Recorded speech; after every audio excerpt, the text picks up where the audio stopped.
ബാംഗ്ലൂരിലെ ഫേമസ് ആയിട്ടുള്ള രാമേശ്വരം കഫേയിലെ ഒരു മാസത്തെ മാത്രം വിറ്റുവരവ് 4.5 കോടി രൂപയാണ്. അതും വെറും 25 ആളുകളെ അക്കോമഡേറ്റ് ചെയ്യാവുന്ന സ്പേസിൽ നിന്നും. How this even possible?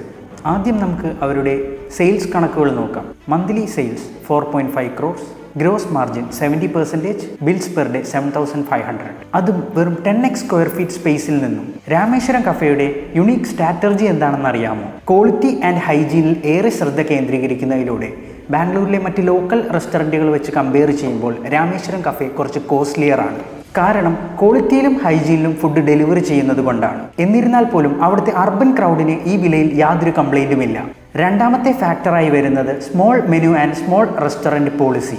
വളരെ കുറച്ച് വിഭവങ്ങൾ ഉൾക്കൊണ്ടുള്ള മെനു ഫോളോ ചെയ്യുന്നതിലൂടെ സ്ഥിരമായി ക്വാളിറ്റിയുള്ള ഫുഡ് തയ്യാറാക്കാനും സെർവ് ചെയ്യാനും സാധിക്കുന്നു. അതോടൊപ്പം റെസ്റ്റോറൻറ്റ് ഡൈനിങ് സ്പേസ് ലിമിറ്റഡ് ആകുന്നതിലൂടെ കസ്റ്റമേഴ്സിൻ്റെ മൈൻഡിൽ വേഗം കഴിച്ച് പുറത്തിറങ്ങാനുള്ള തോന്നൽ ജനിപ്പിക്കുന്നു. മൂന്നാമത്തെ ഫാക്ടറായി വരുന്നത് സ്ട്രോങ് ബ്രാൻഡിങ്ങും ഗ്രേറ്റ് സോഷ്യൽ മീഡിയ പ്രസൻസുമാണ്. രാമേശ്വരം കഫേയിലെ കസ്റ്റമേഴ്സിൻ്റെ തിരക്കുകളും വലിയ ക്യൂസും വളരെ പെട്ടെന്ന് തന്നെ ആളുകളുടെ മനസ്സിൽ ഇടം ലഭിക്കാനുള്ള ഒരു ഫാക്ടറാണ്. മാത്രമല്ല അവരുടെ സ്ട്രോങ് ആൻഡ് ആക്റ്റീവായിട്ടുള്ള സോഷ്യൽ മീഡിയ ഹാൻഡിലിങ്ങും റെസ്റ്റോറൻറ്റ് ലവേഴ്സിൻ്റെ ഇടയിൽ അവർക്കൊരു യുണീക്ക് സ്പേസ് ലഭിക്കാനും ഒരു റീസണായി മാറി.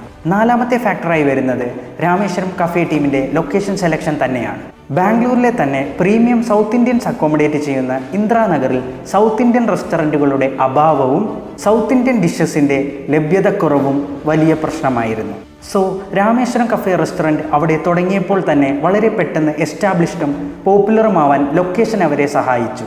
സോ എങ്ങനെ ഒരു ചെറിയ സംരംഭം വളരെ മികച്ചതും അതോടൊപ്പം തന്നെ ലാഭകരമാക്കാം എന്നതിൻ്റെ ഏറ്റവും നല്ലൊരു എക്സാമ്പിളാണ് രാമേശ്വരം കഫേ. ഈ വീഡിയോ ഇഷ്ടപ്പെട്ടാൽ കൂട്ടുകാരുമായി ഷെയർ ചെയ്യുക, ചാനലൊന്ന് സബ്സ്ക്രൈബ് ചെയ്യുക.